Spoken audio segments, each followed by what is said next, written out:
Hi hello good morning. कसे आहात सगळे? मी सीमा. स्वागत आहे तुमच्या सगळ्यांचं माझ्या यूट्यूबच्या चॅनेलमध्ये. आत्ता वाजलेले आहेत जवळपास सकाळचे 5:35 झालेली आहे आणि त्याआधी मी 5:15 वाजता उठले होते. तर इथे थोडंसं माझं आवरलं आणि आता किचनमध्ये आलेली. मुलाचा डब्बा बनवायचा आहे आणि इथे मी गव्हाचं पीठ मळून घेते. भाजी वगैरे सगळी तयार करून घेतली मी आणि मग सगळ्यात शेवटी गव्हाचं पीठ मळून घेतलं. आता सकाळी किचन जर आपलं एकदम रात्री जर आवरून ठेवलं असेल ना तर कामं पटापट होतात आणि त्यातल्या त्यात जर आपण सकाळी 5 किंवा मग 5:15 5:30ला जर उठलं ना तर लवकर उठण्याचे खूप सारे फायदे आहेत. आपली कामं तितकी लवकर उरकली जातात. तर आता इथे ना साधारणपणे 6 वाजत आलेले आहेत आणि पटकन मी इथे चपाती वगैरे बनवून घेते. डब्याच्या चपात्या झाल्या की मग टेन्शन नसतं. म्हणजे मुलांना कसं असतं की घाईमध्ये बस ट्रेन पकडायची असते आणि त्यामुळे त्यांना वेळेत घरातून पाठवणं गरजेचं आहे आणि ही सगळ्यात मोठी जबाबदारी आपल्या गृहिणींची असते. त्यामुळे थोडं देखील 5 मिनिटं किंवा 5 ते 7 मिनिटं जरी उशीर झाला तरी आपल्यामुळे इतरांना उशीर होता कामा नये. कारण की हे जी मंडळी आहेत आपल्या घरातली ती प्रवास करणारी असतात, लांब जाणारी असतात. त्यामुळे बाहेर पडत असताना नेहमी 5 मिनिटं किंवा 10 मिनिटं अगोदर घरातून निघणं गरजेचं आहे. तर भाजी मी पटकनच बनवून घेतली कारण की कसं आहे झटपट होणाऱ्या भाज्या जर असतील ना तर पटकन बनतात. पण इतर भाज्या जर असतील वाटण वगैरे लावण्याचे जसं की मटर पनीर वगैरे झालं तर मग त्याला थोडासा वेळ लागतो आणि म्हणून मी शक्यतो डब्याला अशा झटपट होणाऱ्या भाज्या बनवते. आणि जर मग वाटणाच्या भाज्या असतील तर मग त्याची तयारी रात्रीच अर्धी करून ठेवावी लागते. तर इथे पटकन डब्याच्या आणि नाश्त्याच्या चपात्या बनवून घेतल्या मी आणि आता याला डबा भरून देते आणि नाश्ता देखील देते. म्हणजे नाश्ता करून गेला आणि डबा घेऊन गेला की आपल्या आयांचं टेन्शन मिटतं. तर आता इथे त्याला नाश्त्याला देते आणि डबा देखील भरून घेते. आपल्या घरातलं वातावरण आनंदी, प्रसन्न ठेवण्यासाठी सगळी जबाबदारी ही घरातल्या स्त्रियांवर असते असं काही नाहीये. तर सगळेच मंडळी जर आपल्याला व्यवस्थित सहकार्य करत असतील ना तर घरातलं वातावरण आपोआपच आनंदी आणि प्रसन्न राहतं. पण सगळ्यात महत्त्वाची सुरुवात घरातल्या स्त्रीपासून होत असते. घरातील स्त्री आनंदी आणि प्रसन्न असेल ना तर आपोआपच घरातलं वातावरण आनंदी आणि प्रसन्न राहतं. त्यासाठी या घरातल्या स्त्रीने देखील तिचं मन स्वस्थ आणि आपल्या डोक्यामध्ये देखील विचार एकदम आनंदी आणि प्रसन्न असले पाहिजेत. तर आता इथे मी काय केलं, सगळा डब्बा वगैरे आवरून घेतला, भाजी वगैरे सगळं आवरलं. आता आता हे किचन मी आवरतीये. तर इथे मी तवा सिंकमध्ये ठेवून घेतला आणि पिण्यासाठी लगेचच मी पाणी गरम करायला ठेवते. कारण की मग लगेचच हळूहळू एक एक जण मेंबर उठायला लागतील. आता मोठा तर गेला आणि लहान जो आहे त्याला आज सुट्टी आहे कारण की काल त्यांची पिकनिक जाऊन आली आणि त्यामुळे दुसऱ्या दिवशीचा जो दिवस असतो त्यांना रेस्ट म्हणून दिलेला असतो. तर त्यामुळे आज त्याला सुट्टीच आहे. तर पाणी गरम करून ठेवते आणि लागलीच इथे मी गॅसचा ओटा आणि गॅस स्वच्छ करून घेते. ज्या महिला सकाळी लवकर उठतात ना त्यांची पहाट सोबतच त्यांचा संपूर्ण दिवस आनंदी आणि प्रसन्न जातो. त्याचं एक महत्त्वाचं कारण आहे. सकाळी लवकर उठल्यामुळे कामं लवकर होतात ही गोष्ट तर आहेच. दुसरी गोष्ट म्हणजे लवकर कामं झाल्यामुळे आपल्याला स्वतःला वेळ देता येतो. जसं की मॉर्निंग वॉक झालं किंवा योगा झाला किंवा मग इतर एक्सरसाइज झालं तर ती स्वतःसाठी आपण सकाळी अर्धा ते पाऊण तास स्वतःसाठी सहजपणे देऊ शकतो. तर इथे मी किचन वगैरे सगळं आवरून घेतलं आणि आता गरम पाणी पिण्यासाठी इथे मी हॉलमध्ये आलेली आहे आणि आता वाजलेले आहेत सकाळचे जवळपास 6:30 ते पावणे 7 होत आलेले आहेत आणि बऱ्यापैकी आता उजेड दिसत आहे. तर इथे बघा पाणी गरम झालेलं आहे. आता हे पाणी मी ग्लासामध्ये घेते ओतून. इथे खिडकीत मी साधारणपणे 5 ते 10 मिनिटं घालवली. मस्तपैकी पक्ष्यांचा आवाज ऐकला आणि झाडांना देखील मन भरून पाहून घेतलं. पाणी आलं होतं म्हणून मी लगेचच किचनमध्ये आले आणि इथे आता कपडे लावून घेते. कारण की बरेचसे कपडे रात्रीच धुण्यासाठी पडलेले असतात. खेळून आलेले, कॉलेजवरून आलेले आणि बरेचसे कपडे टॉवेल वगैरे जे असतात. तर पाणी आलंय मग लगेचच इथे मी मशीन लावून घेते. एकदा का मशीन लावली ना मग इतर कामं करण्यासाठी मी मोकळी होऊन जाते. कारण की मग कपडे धुण्यासाठी जवळपास 1 ते 1.5 तास इतका वेळ घालवायला सकाळी नसतो. कारण की क्लासचा वेळ 9:30चा असतो. त्याच्या आधी माझी बरीचशी कामं उरकणं गरजेचं आहे. तर इथे कपडे आता मी धुवायला लावलेले आहेत. तोपर्यंत इथे सिंकमध्ये थोडीफार भांडी होती ती लगेचच मी घासून घेते.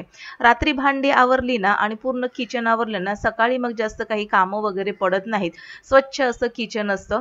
तर आता इथे थोडेसे जे मी डबा वगैरे बनवून झाल्यानंतर जी भांडी पडली होती तर ती आता लगेचच मी घासून घेते। घासून स्वच्छ करून लगेचच आता इथे फिल्टर देखील मी भरायला लावलेला आहे आणि आता ही भांडी स्वच्छ धुवून घेते। आज भरपूर अशी कामं आहेत जी मला आजच्या आजच पूर्ण करणं गरजेचं आहे। ती जर कामं मी उद्यावर ढकलली तर उद्या पुन्हा जास्तीचा वेळ जाईल आणि मग तितका वेळ जर मला देता आला नाही तर मग ती कामं तशीच पडून राहतील। त्यामुळे मी असा विचार करते की आज बरीचशी कामं जी पेंडिंग ठेवलेली आहे ती आज मला पूर्ण करावीच लागतील कोणत्याही परिस्थितीमध्ये।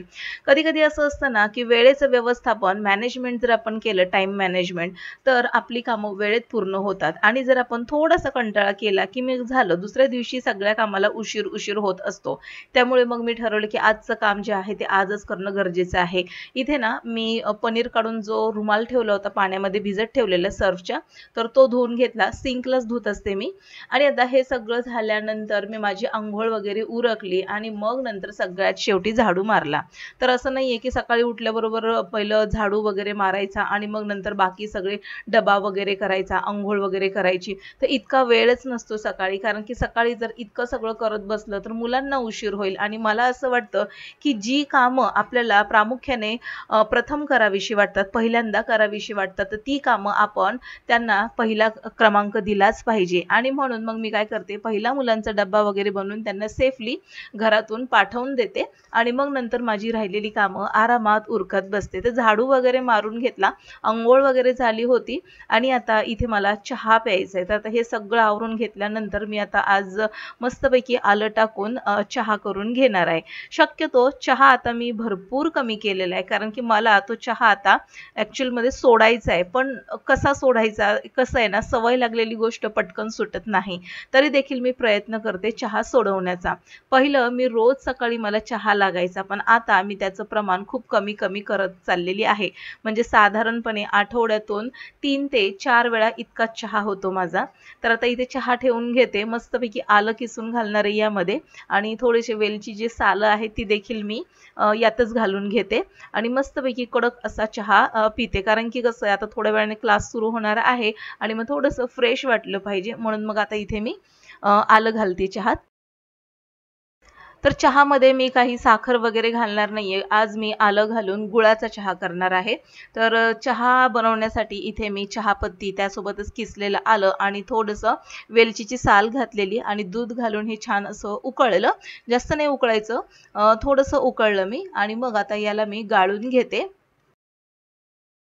गुळाचा चहा करत असताना आपण सुरुवातीलाच गुळाची पावडर घालून चहा उकळून मग त्यामध्ये दूध घातलं ना की चहा हा हमखास फाटतो आणि म्हणून काय करायचं, सगळं जिन्नस घालून अगोदर चहा उकळवून घ्यायचा, गाळून घ्यायचा आणि मग त्यामध्ये चमचाभर गुळ पावडर घालून घ्यायची आणि मस्त असं मिक्स करून घ्यायचं। लगेचच विरघळली जाते गुळाची पावडर। आता याला मी मिक्स करते आणि झाला तयार आपला गुळाचा चहा। भरपूर असं लोह, कॅल्शियम, फॉस्फरस आहे गुळामध्ये, त्यामुळे सकाळी सकाळी साखरेचा चहा पिण्याऐवजी मस्तपैकी हेल्दी असा गुळाचा चहा घेतलेला कधीही चांगला। तर आता इथे मी चहा आणि 2 ते 3 बिस्किट खाऊन घेते आणि आता इथे माझं सगळं चहा वगैरे आवरल्यानंतर क्लास वगैरे झाला माझा आणि आता इथे मी आलेली आहे किचनमध्ये। तर आताचा जो सीझन आहे ना, आता सहजासहजी म्हणजेच मोगरा जर तुम्ही लावला असेल तर मोगऱ्याच्या झाडाला मार्च, फेब्रुवारी, मार्चमध्ये काहीतरी असं फुलं येतात। तर यावर्षी मी मोगऱ्याचं झाड लावलं होतं आणि मला ना मोगरा फार आवडतो, त्यामुळे मी स्पेशली गावावरून ते झाड आणायला सांगितलेलं। एक छोटंसं रोपटं होतं आणि त्याला आम्ही मस्तपैकी खिडकीत एका बकेटमध्ये लावलं। मग आता त्याची काळजी घेतोय। गेल्याच आठवड्यामध्ये मी त्या झाडाची कटिंग केली होती आणि मस्तपैकी त्या झाडाला फुटली आणि मग मी असं कुठेतरी वाचलं होतं की मोगऱ्याच्या झाडाला छान अशी फुलं येण्यासाठी पाण्यामध्ये 2 चमचे मेथी पावडर आणि 1 चमचाभर हळद घालायची आणि ते पाणी मोगऱ्याला घालायचं, मोगऱ्याच्या झाडाला मस्त असं फुलं वगैरे येतात। तर म्हटलं की चला एक्सपेरिमेंट करून बघायला काही हरकत नाहीये आणि मग हे पाणी घातलेलं आहे आणि कटिंग केलेलं ना त्याचा फायदा झाला बघा। मस्तपैकी ह्या झाडाला फुटलेले आहेत बघा, अशा फांद्या फुटल्या आहेत, लहान लहान अशी कोवळी पानं आलेली आहेत। तर खूप छान वाटतं कारण की हा मोगरा माझ्या आईकडे देखील होता आणि भरपूर अशी सकाळी सकाळी टोप भरून इतकी फुलं निघायची, त्यामुळे मोगऱ्याचा सुगंध घरभर दरवळायचा। म्हणून मग विचार केला की माझ्याकडे देखील एखादा मोगरा असणं गरजेचं आहे आणि म्हणून मग मी तो लावला।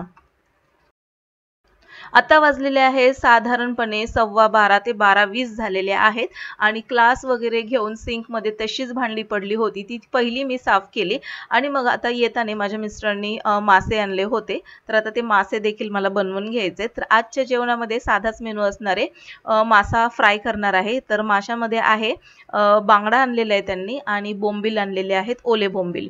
तर आता ते स्वच्छ धुवून घेतले आणि साध्याच पद्धतीने यामध्ये मी हळद, तिखट, मीठ आणि बारीक रवा घालून व्यवस्थित मिक्स करून घेते. कुरकुरीत असे मासे फ्राय खाण्यासाठी मस्त चवदार लागतात.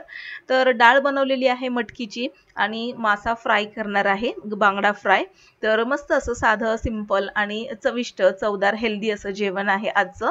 तर इथे आता मी फ्राय करत ठेवते, तोपर्यंत बाकीची कामं साइड बाय साइड मी करूनच घेणार आहे. तर मगाशी बोलता बोलता माझा मुद्दा बाजूला राहिला. घरातलं वातावरण प्रसन्न राहण्यासाठी घरातली जबाबदारी त्या महिलेवर असते, त्याच प्रकारे बाकीच्या घरातल्या मेंबर्सवर देखील असते. तर आपलं घर आपण जितकं स्वच्छ आणि सजावट करू ना त्या घराची, तर तितकं आपलं घर आनंदी आणि प्रसन्न राहतं. सकाळ संध्याकाळ तुम्ही दिवाबत्ती करत असाल, अगरबत्ती लावून पाया वगैरे पडत असाल, तर पॉझिटिव्हिटी राहते. सोबतच सगळी कामं एकेकाने मेंबरने जर वाटून घेतली, तर ती कामं हलकी होतात. जास्त काही कोणावरती भार किंवा बर्डन वगैरे येत नाही. घरातल्या फॅमिली मेंबरला आपल्याला खुश ठेवायचं असेल तर सगळ्यात महत्त्वाचा मार्ग हा पोटातून जातो. त्यामुळे प्रत्येकाच्या आवडीनिवडीचं जेवण आठवड्यातून एकदा दोनदा तरी बनलंच पाहिजे. हेल्दी असतं आणि सगळ्यात महत्त्वाचं हे जेवण खाल्ल्यामुळे जो प्रसन्न आनंद त्यांच्या चेहऱ्यावर जो झळकतो ना, त्याचं समाधान गृहिणींना काही वेगळंच असतं. तर आता इथे एका साईडला मटकी शिजते, दुसऱ्या साईडला मासे फ्राय होत आहेत, तोपर्यंत इथे मी लादी वगैरे पुसून घेतली. तर असं होतं आजचं माझं सकाळ पहाटेपासून ते दुपारपर्यंतचं रुटीन. आजचं रुटीन तुम्हाला आवडलं असल्यास नक्कीच लाईक करा आणि हो कमेंटमध्ये देखील कळवा. भेटू पुन्हा नवीन एका इंटरेस्टिंग व्लॉगमध्ये. तोपर्यंत बाय बाय.